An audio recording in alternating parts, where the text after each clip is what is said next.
Me wanting to talk about this as well. It's an issue I've been very passionate about over the last year and a half since I've been elected, and indeed before that.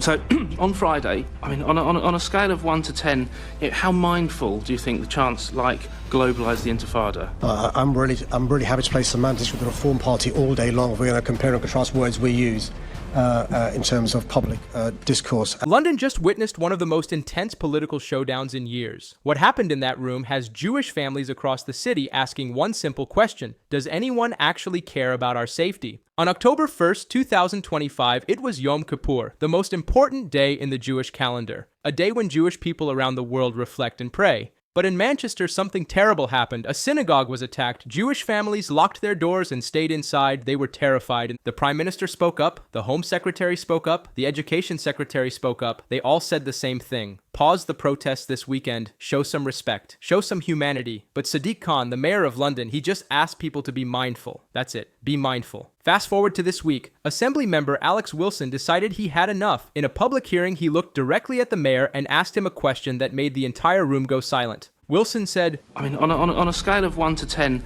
how mindful do you think the chants like globalise the Intifada really are? The mayor tried to dodge it. He started talking about his record. He mentioned all the synagogues he visited. He talked about his communication with the Jewish community. But Wilson wasn't buying any of it. Wilson fired back with something that hit hard. He said, and you can talk about being mindful, you can talk about all the platitudes. Look, if there were awards for hand-wringing and platitudes, you'd win them every time, Mr. Mayor. You absolutely would. But what we want is action. You talk about Jewish members of our community feeling scared, feeling frightened. And he's right. Words don't protect people. Jewish communities in London have had to rely on volunteer security groups. Groups like CST and Shomrim. These brave volunteers stand guard outside synagogues because they don't trust the city to protect them. Think about that for a second. Regular people having to protect their own places of worship. Wilson explained it perfectly. He said, the brave men and women of groups like CST and Shomrim, they're not frightened, they're angry that they have to be doing what they're doing because this culture has been allowed to fester in our city,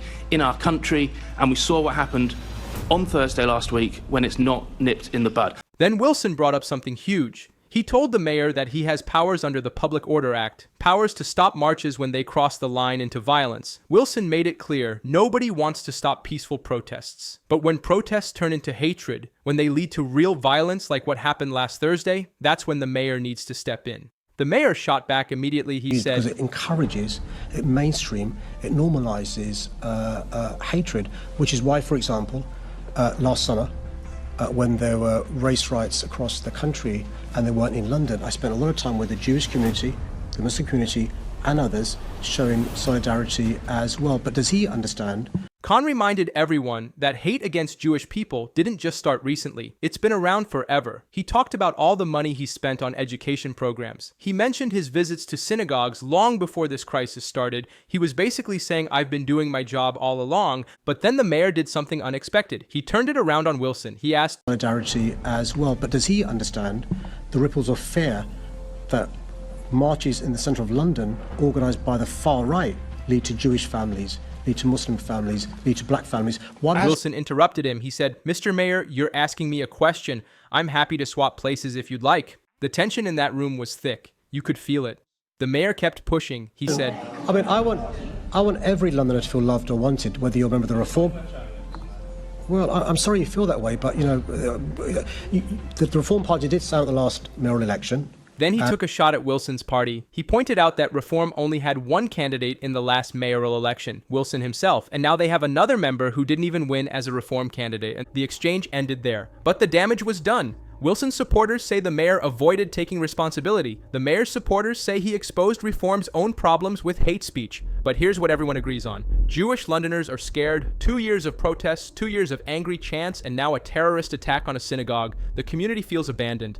But that wasn't the only controversial moment from this week. Susan Hall, the leader of the City Hall Conservatives, had her own question for the mayor. She asked, do you think screaming from the river to the sea is anti-Semitic? The mayor's answer shocked a lot of people. He said, I don't think it's anti-Semitic, and I think it's all about context. Some slogans can be anti-Semitic, but it's all about context. In certain contexts, yes, those slogans are anti-Semitic. In other contexts, they're not.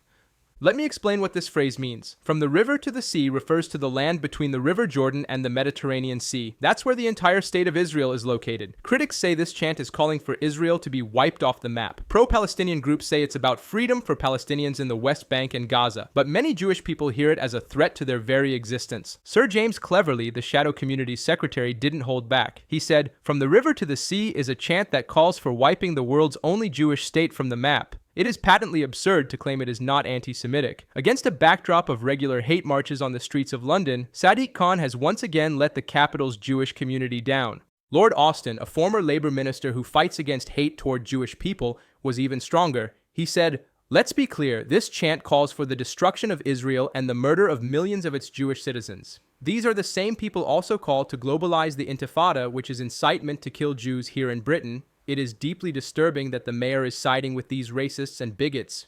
Remember that Manchester synagogue attack? It happened on Yom Kippur. That same evening, pro-Palestinian groups went ahead with their protests against Israeli actions in Gaza. The Home Secretary Shabana Mahmood said the protests should not have gone ahead. She called them un-British. In London, protesters gathered in Whitehall and at Liverpool Street Station. Susan Hall said they were screaming chants at people just trying to get home from work. Hall pressed the mayor again. She asked if protesters chanting from the river to the sea and calling Israel a terror state on the day of a terror attack was appropriate behavior. The mayor said, "No, I don't think it was." But when Hall asked if it was anti-Semitic, Khan said, "You're asking a general question about individuals' behavior. I think it is insensitive." Hall pushed harder. "Was it anti-Semitic?" Khan replied, "No, I don't think marching is anti-Semitic." Hall wasn't satisfied. She said, "So you don't think that screaming from the river to the sea and calling it a terror state is anti-Semitic? We all hear from the river to the sea and we know what that means, and that is anti-Semitic." Later, a spokesman for the mayor tried to clear things up. He said the mayor was simply saying that attending pro-Palestine protests isn't anti-Semitic. Some people think the phrase "from the river to the sea" calls for wiping out Israel, which clearly would be anti-Semitic. Others say that's not what they mean when they say it. The mayor has always told protesters to act peacefully and legally. And at a time when Jewish people are afraid, he's told people to be mindful of their words and not use chants that scare Jewish Londoners. Meanwhile, Alex Wilson appeared on GB News to talk about all this. He said Khan has an appalling record at tackling hate against Jewish people. Wilson stated, "We all know what from the river to the sea means. It means wiping out all Jews. We all know what globalize the Intifada means. It means murdering Jews on British streets. These are calling for death to Jews, but Sadiq is not prepared to admit this."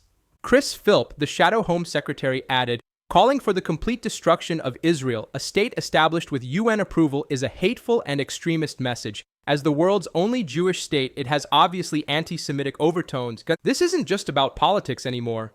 Jewish families in London are asking a simple question. When will someone actually protect us? When will our fear be taken seriously? 2 years of protests, 2 years of chants that make them feel unsafe, and now a terror attack. The question remains, has political correctness allowed hatred to grow unchecked in London?